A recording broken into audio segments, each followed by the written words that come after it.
Hi everyone, I am Brandon Allinger from Prop Store, and I'm here today to tell you about one of the star lots in our upcoming Entertainment Memorabilia live auction, which takes place June 21st to 24th.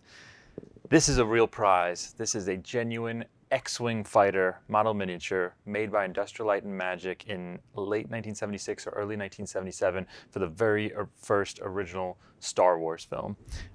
And not only is this an original genuine intact filming miniature, but it's actually a principal character. This is Red Leader's X-wing model. And for us, we've had so much fun working with this piece over the past couple of months. It's been a real journey of discovery to learn about this piece and learn about its history. And it's specifically what they call a pyro model, meaning it was designed to blow up, or it's designed for pyrotechnic explosive work. They had a couple of basic types of X-wing models that they used for the filming of Star Wars. One was what they called a hero model, which basically had multiple mounting points with threads in them where it could attach to a blue screen pylon or something like that. So the hero models could be mounted from the back, they could be mounted from underneath, some could be mounted from the nose, and they also had electronics and lights in the engine. So whenever you're seeing a ship in the film that has the engines lit up, that is one of those hero models. The pyro models, they had a slightly different construction method. Most of the parts are cast out of a lightweight, brittle, rigid foam, so like a two-part polyurethane foam, and that's what this one's made out of. And it does not have an armature in it, it does not have electronics in it, but the paintwork and the finish is really equivalent to those hero models. You know, if you look at the photos of those hero models and you look at the photos of this one, you're seeing extremely similar finishing techniques, you're seeing extremely similar levels of quality. The wings on this piece are fixed in the open position. So on some of the hero models, they could actually open and close. They did have a small mechanism in there, and the shot in the film where the wings open was achieved using that mechanism. This one is static. There are some scratch-built parts that are applied to the model. So like the laser cannon assemblies out here at the end of the cannon, the tip, that's a scratch-built part. Some of the detail pieces inside the engine clusters here are scratch-built, but most of it is cast components, and you can see when you look at the wings very closely what I mean, that they've been cast out of a mold. And so the great history of this one, when it came in the door, we didn't know a lot of the specifics about its usage in the film. The very first photo that we found of it was the photo that's sitting in front of me right here. This was a shot taken by Chris Cassidy in 1976, who was part of ILM's rotoscope department. And this exact photo, and there's a G-clay print of it that's included with the auction, it is this exact ship. And you can match up every bit of the airbrush work, the detailing, the weathering, all of it links exactly to this photo. This photo was taken in late 76 or early 1977 by Chris Cassidy. He was frequently working nights at the time. A lot of the models were just around, you know, stored on tables and such. And he took a great photograph of this one. He actually took a couple of shots from different angles. And like I say, you can match every bit of it. And in that photo, it's marked just as it is today with 3 red stripes on the wings, indicating it's Red 3, and Red 3 was Biggs Darklighter in the film, which is Luke's childhood friend. We looked at the movie, we looked at the shot where Biggs blows up. His ship blows up in a big way. There's clearly nothing left of it, so it was very obvious that this was not the Biggs model that was used for filming. But then when we dug deeper, we realized that it actually started its life as Red 1 or Red Leader, where it had just a single stripe on the wings. And you can basically match up the paintwork to most of the ship to behind the scenes production photos, as well as screenshots from the 4K version of the film of Red Leader. Now the shot where Red Leader actually dies in the film, where he crashes into the surface, that was achieved without using an X-wing model of any kind. It's just an explosion over some Death Star surface pieces.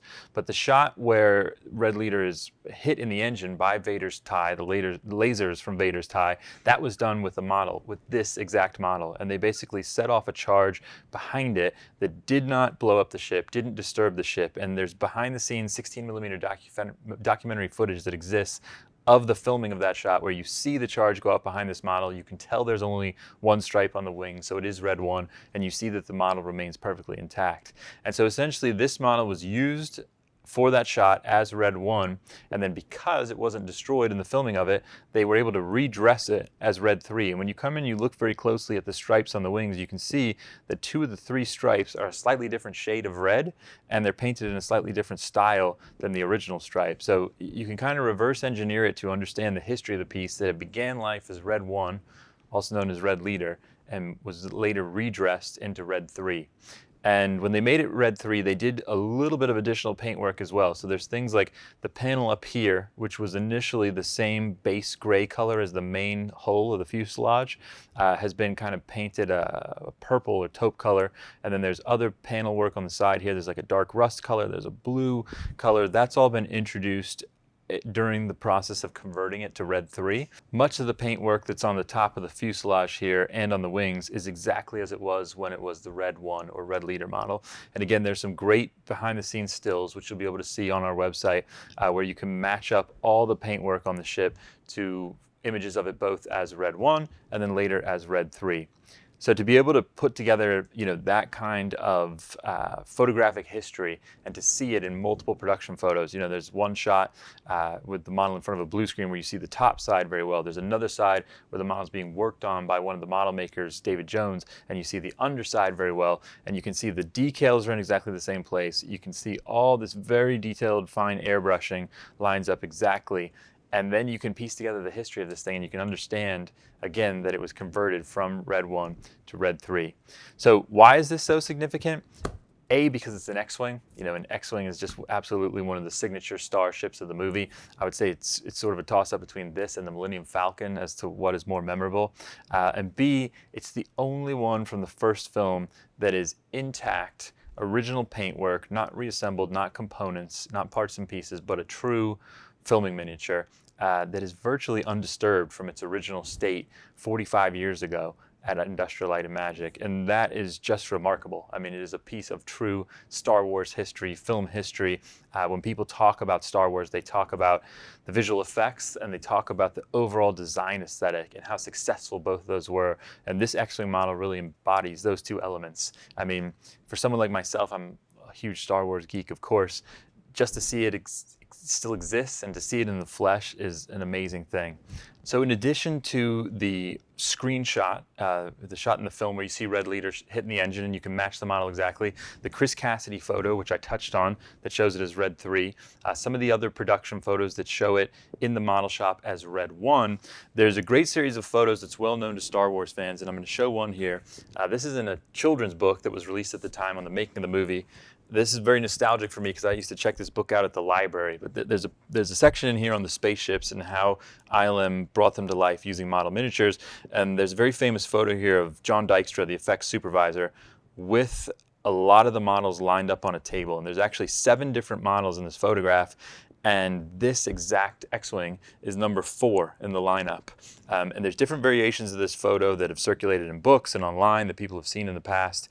And again, to be able to place this model in a well-known Star Wars behind-the-scenes photo that for fans is kind of a standout thing is a great piece. And we love when artifacts have this history to them, that the more you look, the more you kind of find it showing up in other places. There's some great shots of some of the ILM guys sitting up on scaffolding at the shop with the ship on wires, because these pyro models, they hung them from wires like a fishing line to achieve the shots, and they're basically going to send them down some guide wires and then set the explosion off behind it. It's been a lot of fun for us studying the history of this and learning so much about it. And of course, we've tried to convey as much of that as we can in our online descriptions and catalog. There's actually a 16-page PDF booklet that you can download that goes through the full history of this piece, shows you a lot of the reference photos. So if you're interested, I would encourage you to take a look at that.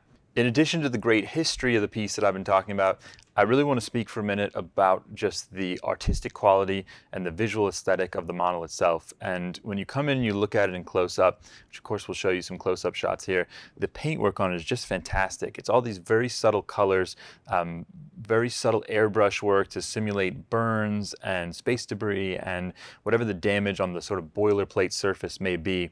I love the subtle blues and yellow coloring that's in it. I love the little decals that are present on the engines and on the cannon here. There's a little triangle sticker here, which I know shows up on some of the other Star Wars models as well, like one of the Y-wings.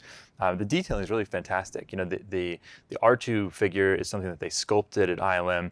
The pilot figure was just taken out of an existing off-the-shelf model kit, so they didn't bother to do a custom one for that.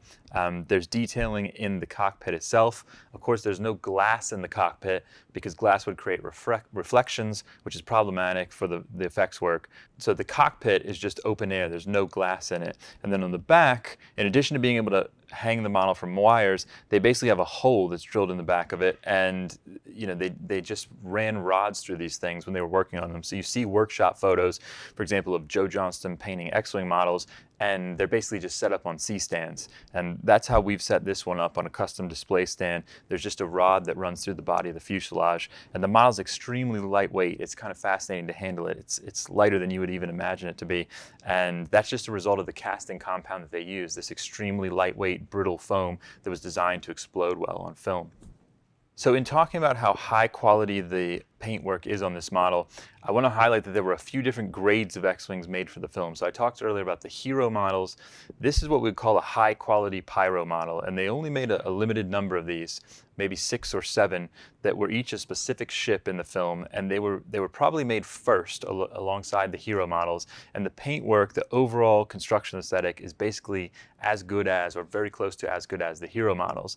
As they went on, as production went on, they kept experimenting with the pyro shot specifically. They were having trouble getting exactly the look that George Lucas wanted on film. He basically wanted the ship to kind of spark and catch fire and then explode. He didn't want it to just go straight into a big explosion. And of course, to achieve that practically, they had to work with these models. They had to work with real, pyro compounds and explosive chemicals and figure out how to try to make that work. So there are parts and pieces that are around that have been sold in auctions in the past that are in collectors' hands, and they're from these kind of quick and dirty models that were put together later in the shoot when they just needed to keep blowing things up and keep experimenting. And you can tell that the paintwork on them isn't nearly as high quality. Sometimes the fuselage doesn't even have the red stripe on it. They really are just quick and dirty models. And if you look at the film very carefully, you do see some of those in the movie. So this is what I would call a beauty pyro model, or a high quality pyro made earlier in production at the same time they were doing those hero models. And again, the visual quality is just fantastic. Take a look at all the shots in our online catalog and you'll see exactly what I mean. It's a lovely thing and just an amazing thing to still survive. So we've had so much fun handling this over the past couple of months. It's going to be great fun to auction it off. We're having lots of conversations about it currently. Just to stress again on the scarcity of this item, this is literally the only intact X-Wing model from that very first film that is known to still exist in private hands today. There are a couple of hero models that still exist, which are in the collection of George Lucas, and I believe there's one partially disassembled model in the collection of George Lucas. But this may be the only intact pyro model that still exists anywhere in the world, because of course most of the pyro models were blown up. So this is just an amazing relic to have survived. The Red Leader X-wing fighter model is lot number 386 in the auction. The pre-sale estimate is $500,000 to $1 million, and it's going to be sold on the first day of the 4-day auction. So this will be June 21st. The auction runs from June 21st to June 24th. And of course you can bid online, you can bid by telephone, or you can bid here in person at our facility in Valencia outside Los Angeles. The X-wing model will be on display at the auction, so you can also come in if you'd just like to take a look at it. It's one of many historic pieces that are going to be sold that day, but for me it's one of the most fun ones. We can't wait for the auction. We'll see you there.